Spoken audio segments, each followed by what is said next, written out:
Okay, चलिए अब आगे बढ़ते हैं और हमारे साथ अब केडियानॉमिक्स के फाउंडर सुशील केडिया जुड़ गए हैं। उनसे जानते हैं कि मार्केट का इस समय टेक्निकल सेटअप क्या है। सुशील, गुड मॉर्निंग। पिछली बार जब आप आए थे तो आपने एक चीज़ बोली थी कि डाउन साइड आपको 22,200 के नीचे नहीं दिखती और अपसाइड आपको यहाँ पर आई थिंक 23,200 या आई थिंक उससे बड़े टारगेट बोले थे आपने।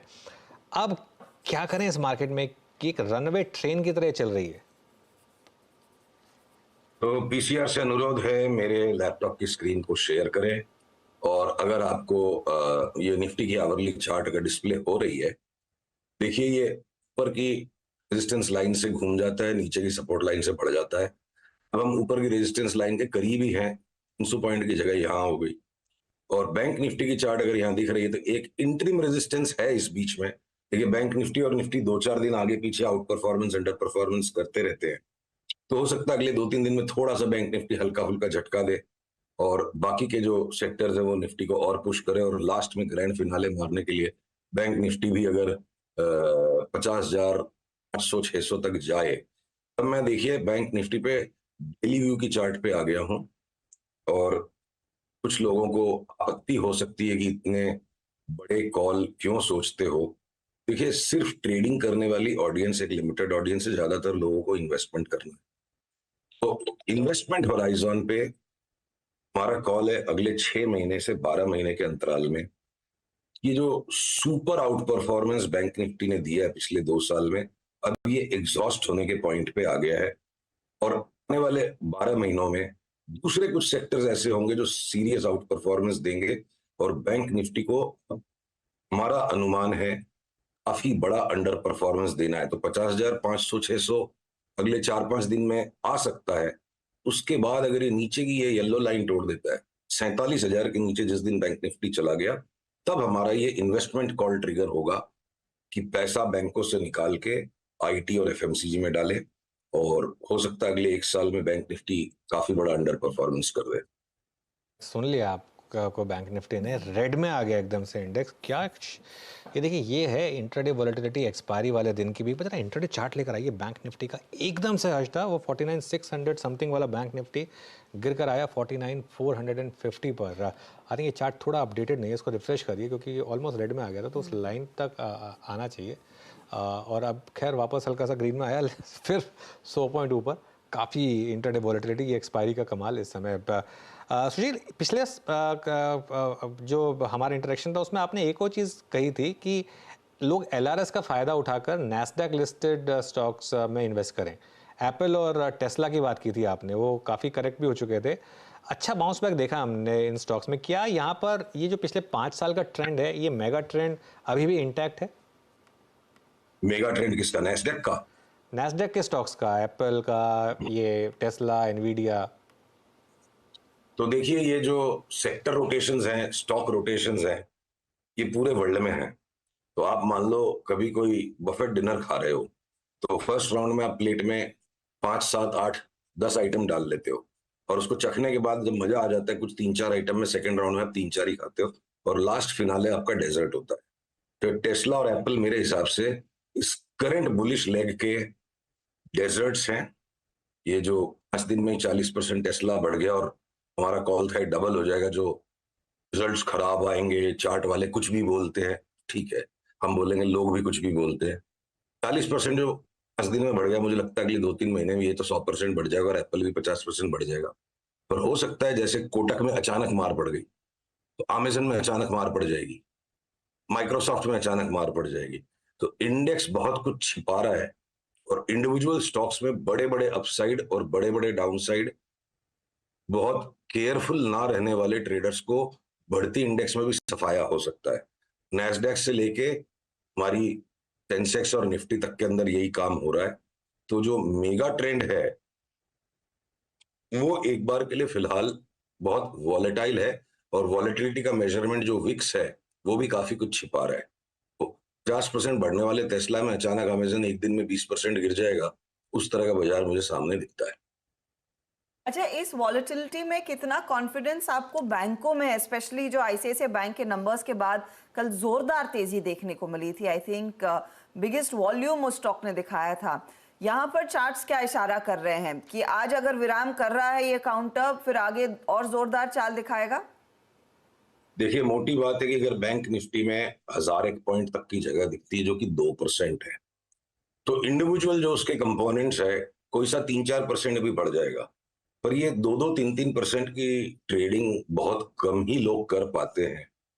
और हम में से कोई भी इतना फास्ट नहीं होता हर्षदा जी की अर्जुन की तरह बाएं हाथ से और दाएं हाथ से दोनों हाथ से तीर चला लेंगे। नॉर्मली हम सबका कहीं ना कहीं बायस डेवलप होता है और हम उस बायस को 10-20 दिन तक ट्रेड करते हैं। तो अर्जुन जैसी क्षमता वाले ट्रेडर्स बाजार में होते बहुत कम है, पर कोशिश करते रहते हैं लोग। तो मैं उसको थोड़ा अवॉइड करना चाहूंगा कि एकदम से 1-1, 2-2 दिन के कॉल ले लिए जाए। वो आप अपने टोटल मार्केट एक्सपोजर का 5-10% हिस्सा ही कर पाओगे। तो ब्रॉडली मेरा व्यू ये है, अभी 1000 पॉइंट तक की जगह हो सकती है बैंक निफ्टी में, बीच में 200-300-400 पॉइंट का झटका देने के बाद। और जो स्टॉक्स मोमेंटम में है, एसबीआई, आईसीआईसीआई, वो अगर अब अपनी इस रैली को थोड़ा शांत करेंगे तो आपको एक्सिस बैंक और बढ़ने की जगह मिल जाएगी। पर इन सारे लार्ज कैप बैंक्स में जो एक बड़ा विरोधाभास मैं देख पा रहा हूं, जिस पजल को अभी तक मैं चार्ट्स पे सॉल्व नहीं कर पा रहा, कि अगर हकीकत में बैंक निफ्टी को 50,000, 600-700 के बाद सब्सटेंशियल करेक्शन देना है, तो जो एचडीएफसी बैंक की चार्ट है वो बहुत ज्यादा मजबूत है। तो पता नहीं कहीं ऐसा हो कि एचडीएफसी बैंक एक तरफा बढ़ते जाए और बाकी बहुत सारे बैंक्स में टूटन आ जाए। तो ये बहुत सारे कठिन सवाल हैं और इस वक्त पिक्चर इतना स्पष्ट नहीं है। सिर्फ बैंक निफ्टी की चार्ट की स्पष्टता के कि 50,500-600 के ऊपर बैंक निफ्टी का फिलहाल जा पाना बहुत ही मुश्किल लगता है। एक और पॉकेट, इनफैक्ट अनुज मेंशन ही कर रहे थे कुछ देर पहले जब हम ऑटो कंपनियां डिस्कस कर रहे थे और एमएनएम की चाल पर बातचीत हो रही थी। टायर स्टॉक्स में आप एमआरएफ को लेकर काफी बुलिश थे, वो व्यू अभी भी होल्ड करते हैं? अब तो उस व्यू को और स्ट्रेंथन करने का टाइम आ गया। पीसीआर से अनुरोध है, जरा सी मेरी स्क्रीन पे जो चार्ट है उसको दिखाए। इस ट्रायंगुलर पैटर्न से ब्रेकआउट आ गया और साथ ही मैं हम जिस चेतावनी के साथ काम कर रहे हैं उसको आपके साथ शेयर करता हूं। जो मैंने कहा ना, बफेट डिनर का 3rd राउंड है। अब डेजर्ट एमआरएफ मेरे लिए ऑटो और ऑटो एक्सेलरीज में एक डेजर्ट के जैसे है। ये नहीं कि पूरे के पूरे सेक्टर में एमआरएफ चल रहा है तो मतलब पूरे सेक्टर में वो तूफान है। बाकी सारे स्टॉक्स में लॉन्ग टर्म थकावट बनने लग गई है। तो कहीं ना कहीं अब बड़े सेक्टर रोटेशंस मुझे लगता है बाजार इलेक्शन के आसपास या उसके बाद करेगा। तो एमआरएफ में हमारा व्यू बिल्कुल इंटैक्ट है। फिलहाल 2.25 लाख के ऊपर हमारी नजर टिकी हुई है और बीच बीच में अलग अलग लेवल्स पर हम ट्रेड करेंगे इसको। मेटल्स पर क्या व्यू बन रहा है सुशील, क्योंकि यहाँ पर बहुत शानदार मोमेंटम है। हिंदुस्तान कॉपर हो गया आपका, नैल्को हो गया, सेल हो गया, टाटा स्टील हो गया, सभी के सभी वेदांता में मूव आने शुरू हो गए हैं। मुझे पहले ही अग्रिम क्षमा आप प्रदान करेंगे तो मैं स्पष्ट मेरे मन की बात को कह पाऊंगा बिना संकोच के। तो देखिए, जब भी टॉप और बॉटम आते हैं ना, एक्साइटमेंट हाईएस्ट होता है, इमोशंस हाईएस्ट होते हैं।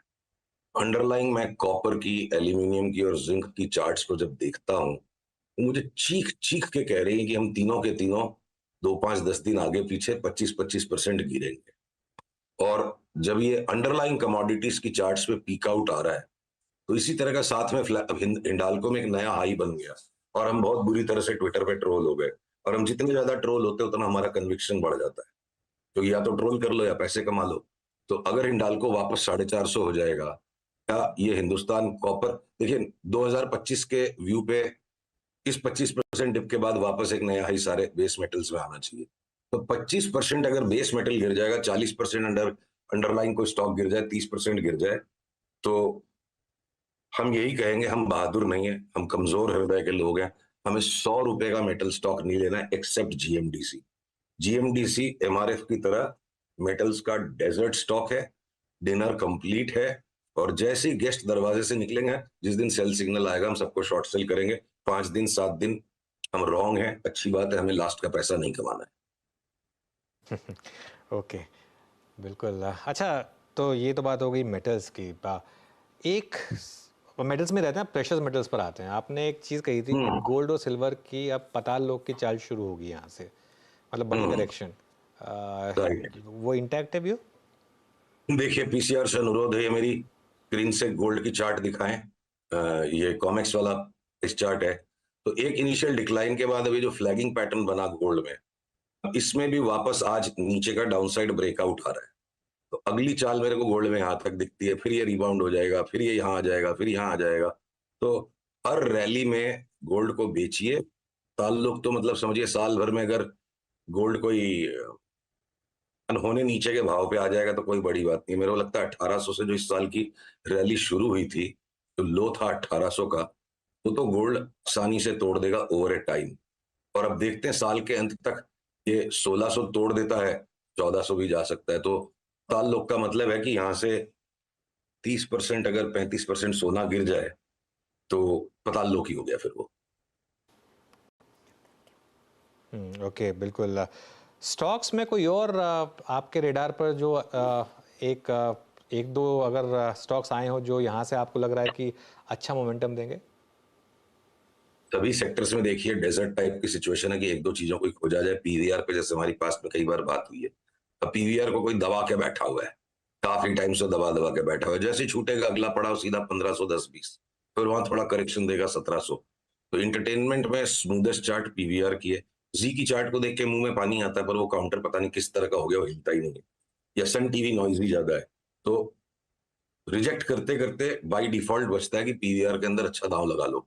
अगर आपके वोडाफोन आइडिया में थोड़ी सी गैम्बलिंग इंस्टिंक्ट्स की जरूरत है, इसकी चार्ट को आप देखो, जिस तरीके से ट्रायंगुलर पैटर्न को तोड़ के निकला है। एक तरफ वोडाफोन के फंडामेंटल्स जो हैं सो हैं, और एमआरएफ के फंडामेंटल्स जो हैं सोने पे सुहागा हैं। चार्ट दोनों की सेम है, तो पोजीशनिंग ऐसी हो चुकी कि स्टॉक को और घटना ही नहीं है, तो कोई डिलीवरी लेके बैठे और ये वोडाफोन 18, 19, 20 हो जाए अगले 1-2 महीने में, तो मुझे आश्चर्य नहीं होगा। ये दोनों एक्सट्रीम्स के स्टॉक फंडामेंटल्स पे, या अगर आप सॉफ्टवेयर स्पेस में जो अब हम बहुत ज्यादा बुलिश पैटर्न्स को एक के बाद एक देखते जा रहे हैं।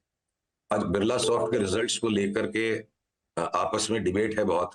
रिजल्ट सॉफ्ट हैं, अच्छे हैं, नोमुरा ने 850 का टारगेट दे दिया, तो हमारी चार्ट पे हमको 1100 का टारगेट नजर आ रहा है। तो अब बहुत ज्यादा ट्रेडिंग करने की बजाय बड़े ट्रेंड्स को पकड़ के राइड करके, निफ्टी में कोई 1000-1200 पॉइंट के करेक्शंस कभी भी आते रहेंगे, तो भी हर सेक्टर में एक दो स्टॉक्स ऐसे हैं जहां से 30-40-50% तक की सवारी करने लायक पैटर्न्स और सिग्नल्स हैं। निफ्टी का खेल अपनी जगह पे अलग है। ओके, अच्छा, एक आखिरी सवाल थोड़ा संक्षेप में रखें। अगर आदित्य बिरला ग्रुप स्टॉक्स में कुछ पसंद आ रहा है आपको? तो वहां मैं थोड़ा विरोधाभास देख रहा हूं चार्ट्स पे, और मैं आशा कर रहा था कि आप मुझे आज ये सवाल पूछेंगे ही नहीं, बड़ा कठिन है सवाल। चार्ट्स पे हमारा ये व्यू है कि जितनी भी पॉजिटिविटी लोग फील कर रहे हैं आदित्य बिरला कैपिटल पे, तो देखिए ये चार्ट यहाँ पे डिस्ट्रीब्यूटिव है बिल्कुल, ठीक है। और उसी तरह से अब ये जो चार्ट्स है ना आदित्य बिरला कैपिटल की, ये हो गया एबीसी वेव। यहाँ से अब इसको अच्छा खासा करेक्शन देने की तैयारी में है स्टॉक किसी भी टाइम, और भी कुछ नहीं करेंगे, पर जैसे ही येलो लाइन टूट जाएगी, नहीं आज के लो के नीचे गया, आज के लो से और 2 रुपया नीचे गया, तो स्टॉक शॉर्ट सेल करने लायक होगा फॉर मिनिमम मूव टू 209, और वो भी टूट गया तो फिर ये कितना नीचे चला जाएगा अभी इसका अनुमान मैं नहीं लगाऊंगा। तो मेंटल परसेप्शंस अलग है, मार्केट अलग है। और एक क्विक पॉइंट अनुज में ऐड कर दूं, एफएमसीजी के स्टॉक्स जो पुराने जमाने की बढ़िया गुड क्वालिटी कंपनीज में सारी सोबर चार्ट हो गई, चाहे लीवर बोलो, ब्रिटानिया बोलो, नेस्ले बोलो, निफ्टी चाहे जहां भी चला जाए 1000-2000 पॉइंट करेक्शन, पैसा अगर एफएमसीजी के इन स्टॉक्स में लगाएं तो 25-30-35% तक की रिटर्न दिवाली नहीं तो क्रिसमस तक मिलने में मुझे किसी भी प्रकार का कोई भय नहीं दिखता है। अगर नहीं दिवाली तो क्रिसमस तक भी इन तीनों स्टॉक्स में मुझे 25-30% की पॉजिटिव रिटर्न दिखती है। तो एफएमसीजी में अच्छा खासा एक्शन जोर पकड़ता हुआ दिखाई दे रहा है। बहुत बहुत शुक्रिया सुशील जी हमारे लिए समय निकालने के लिए। Have a good day. अगले मंगलवार को फिर बातचीत जरूर होगी।